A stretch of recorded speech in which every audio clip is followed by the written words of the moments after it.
आज की महिला, कोई हमें देखता ही नहीं है, इस कारण तो हम सज रहे हैं। गलत नहीं है, सत्य है ना? सही बताओ। इसका अर्थ है कि व्यक्ति भीतर से चाह रखता है, और जो सदार संतोषी व्यक्ति होता है, सदार संतोषी मतलब जानते हो, एक व्रत होता है जैन धर्म के अनुसार। सदार संतोषी व्रत क्या होता है? ये पुरुषों के लिए भी होता है और महिलाओं के लिए भी होता है। सुनो ध्यान से पुरुष वर्ग, वो आपकी बारी आ रही है। हाँ, अब इनकी तो बहुत हो गई, अब आपकी थोड़ी सी खिंचाई कर ले। सदार संतोष व्रत वो होता है जो अपनी दारा तक सीमित रहता है, यानी अपनी स्त्री तक सीमित रहता है।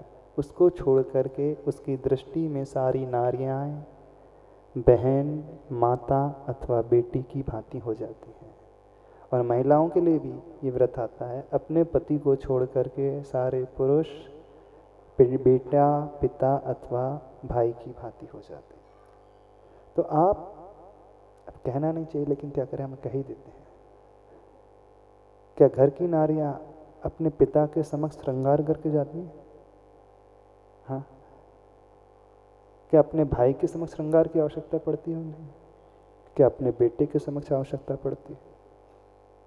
यदि नहीं पड़ती है, फिर भी वो कर रहा है अथवा कर रही है, इसका अर्थ क्या है? उसकी दृष्टि में भाई, बेटा और पिता है कि नहीं? ये संसार, देखो बहुत गहरी बात पूछ रहे हैं।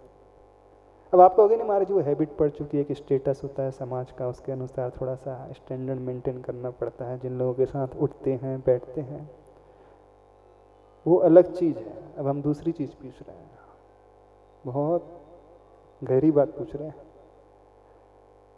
समझ रहे हो कि नहीं हम क्या पूछ रहे हैं? नहीं समझ रहे? हाँ, समझ में आ रहा है? हमारी मन की बात समझ में आ रही क्या है? कैसी चेष्टा होती है?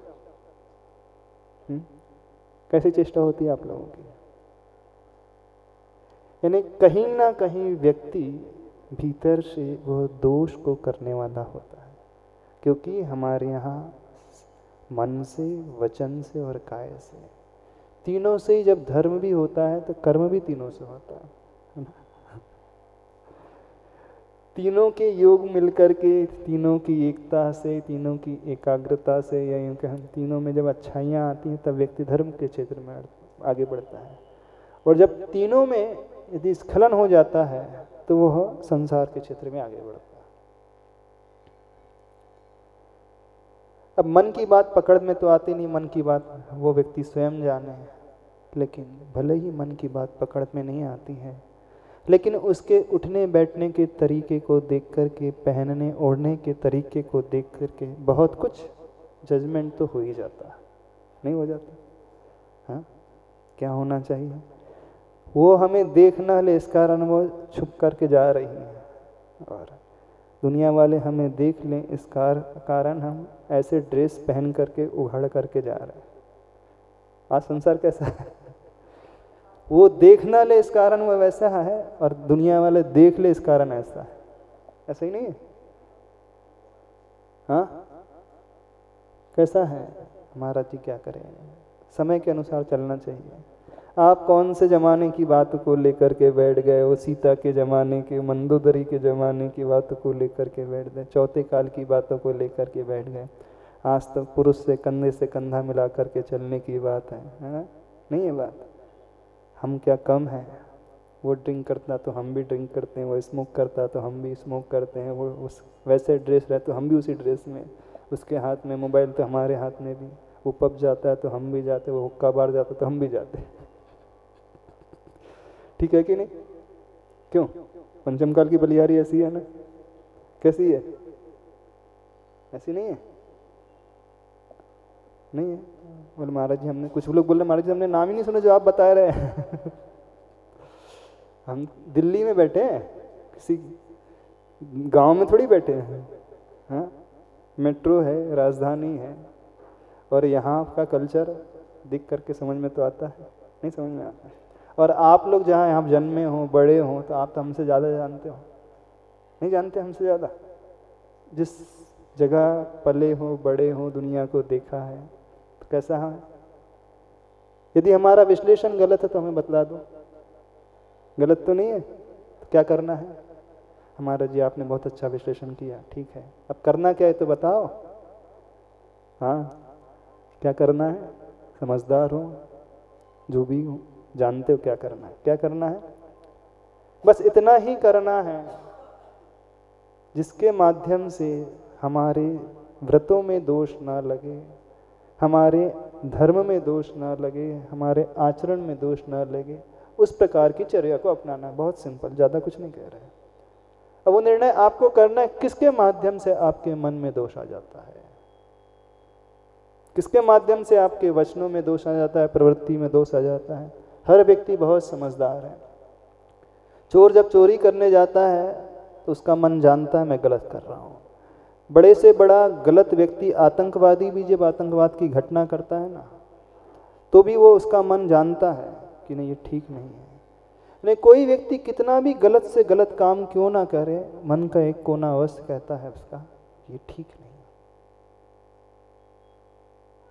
और ऐसे ही सबके साथ है, चाहे दोष छोटा हो चाहे दोष बड़ा हो, हर व्यक्ति का मन जानता है ये ठीक नहीं, मेरे योग्य तो नहीं है, फिर भी अब आदत बन चुकी है तो चलो सब कर रहे हैं तो महाराज जी हम भी कर ही लेते हैं, सब वैसे रहते हैं तो हम भी वैसे ही रह रहे हैं, सब गड्ढे में गिरेंगे तो हमको भी गड्ढे में ही गिरना है, सब नरक जाएंगे तो महाराज जी हम भी नरक जाएंगे। ऐसा क्या है? साथ साथ का वादा जो है ना, साथ साथ का वादा नहीं है, ये साथ रहते हैं तो कंपनी निभाने का वादा नहीं है, एक दूसरे की कंपनी निभाई जाती है, तो वो जो करेगा नहीं। अब तर्क क्या देते हैं हम, आप लोग आपका तर्क बताओ ना, हम बताते हैं आपका तर्क।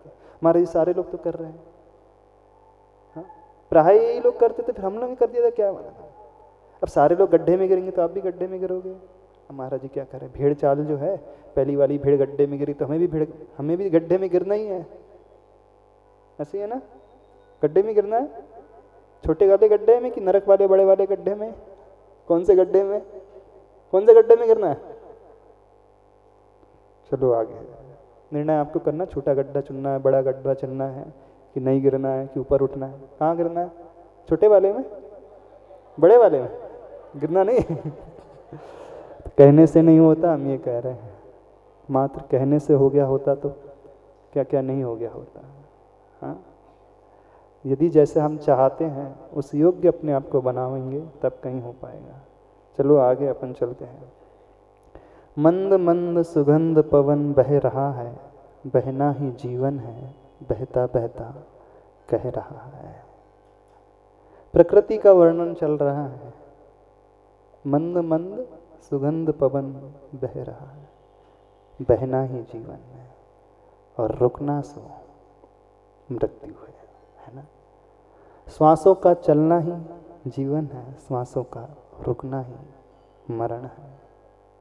आगे बढ़ना ही जीवन है, और एक स्थान में रुकना ही पतन है। पानी जब बहता है मीठा रहता है, स्वच्छ रहता है, पीने योग्य रहता है, और पानी जब रुक जाता है तो क्या हो जाता है? हाँ, क्यों? उसी में मच्छर हो जाते हैं, बैक्टीरियाज हो जाते हैं। तालाब में भी रुक जाए तो काई होने लगती है। वह पानी फिर पीने के योग्य नहीं रह जाता है। पानी बरसा तो ऊपर से ही है, वो शुद्ध जल था जब बरसा था, लेकिन वह शुद्धता तभी तक सीमित रहती है जब तक वह पानी में बहाव होता है। जैसे ही एक स्थान में रुक गया तो वहीं से प्रदूषण होना प्रारंभ हो जाता है, वहीं से उसमें दूषण लगना प्रारंभ हो जाता है, वहीं से उसमें दुर्गंध आना प्रारंभ हो जाती है। आप बताओ, आपका जीवन बहता हुआ है कि रुका हुआ है? क्या मानते हो? हाँ, कितने लोगों का जीवन जो है आगे बढ़ रहा है, बह रहा है? बहना दो प्रकार का होता है, आगे बढ़ना दो प्रकार का होता है।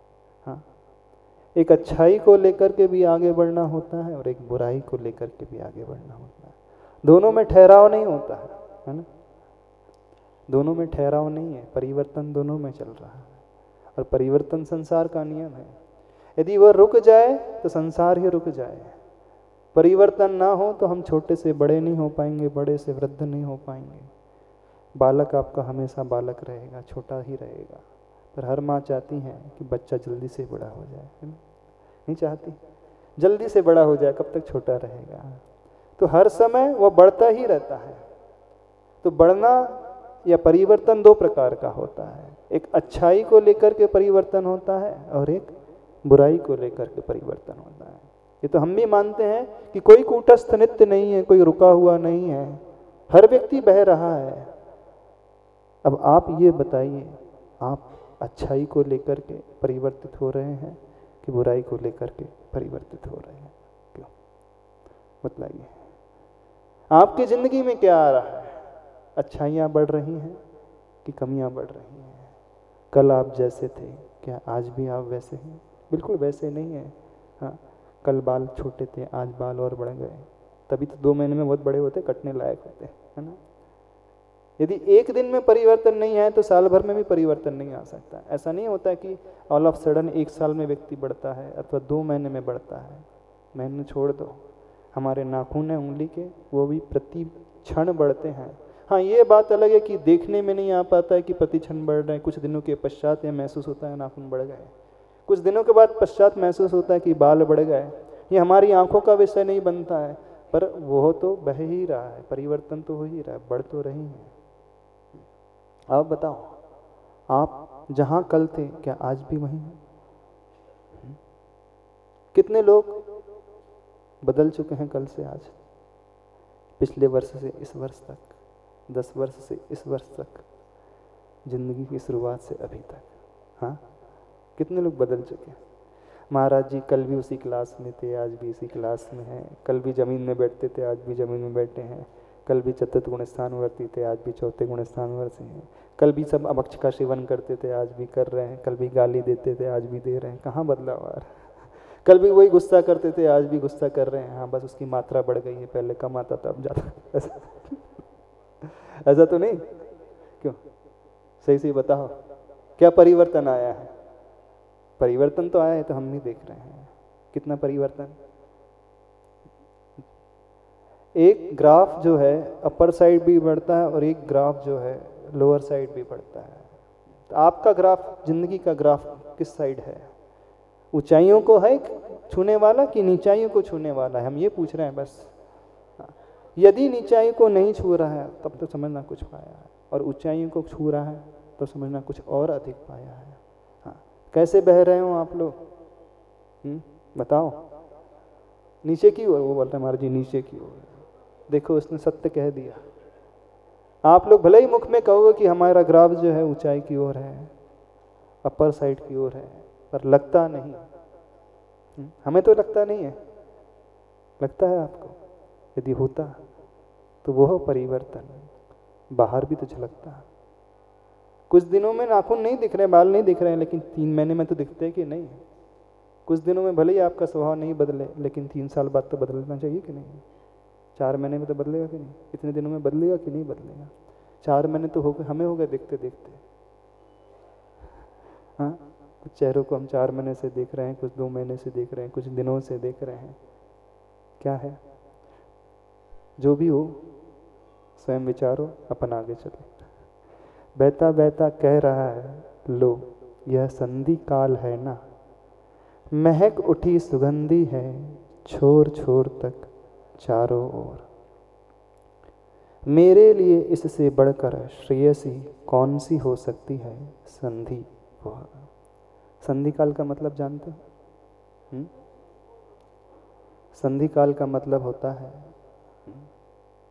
जब एक फेस से दूसरी फेस की ओर हम जाते हैं, जब रात्रि से दिन की बेला शुरू होती है, वो एक संधि कहलाती है। दिन से जब दोपहर का क्षण आने वाला होता है, वो एक संधि कहलाती है।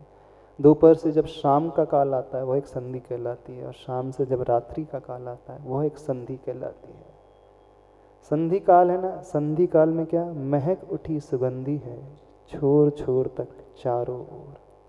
संधि काल दूसरा अर्थ होता है जब आपस में संधि होती है, आपस में वैर भाव का अभाव होता है और मित्रता का प्रादुर्भाव होता है। यानी मित्रता जब होना प्रारंभ होती है वह भी संधि काल कहा जाता है। इस कारण कहा है कि संधि काल में हमेशा कुछ नया सृजन होता है, मन के वैर के परिणाम दूर होते हैं और कुछ अच्छे के परिणाम, अच्छाई के परिणाम जागृत होते हैं। और जहाँ अच्छाई जागृत होती है, जहाँ मित्रता जागृत होती है, वहाँ सुगंधि फैलना प्रारंभ हो जाती है। संधि काल हम लोगों के लिए भी बहुत उपयोगी है और आप लोगों के लिए भी, क्योंकि संधि काल एक ऐसा काल होता है जब त्यागी लोग ध्यान में बैठते हैं।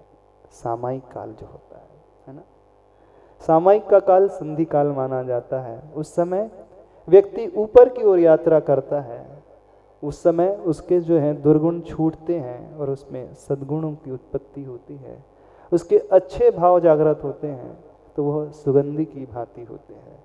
यानी संधि काल जो होता है विशुद्धि का काल होता है, हमारे कषाय के भाव दूर होते हैं और विशुद्धता के परिणाम जो है बढ़ते हैं। आप लोग संधि काल में क्या उपयोग करते हो, क्या करते हो संधि काल में?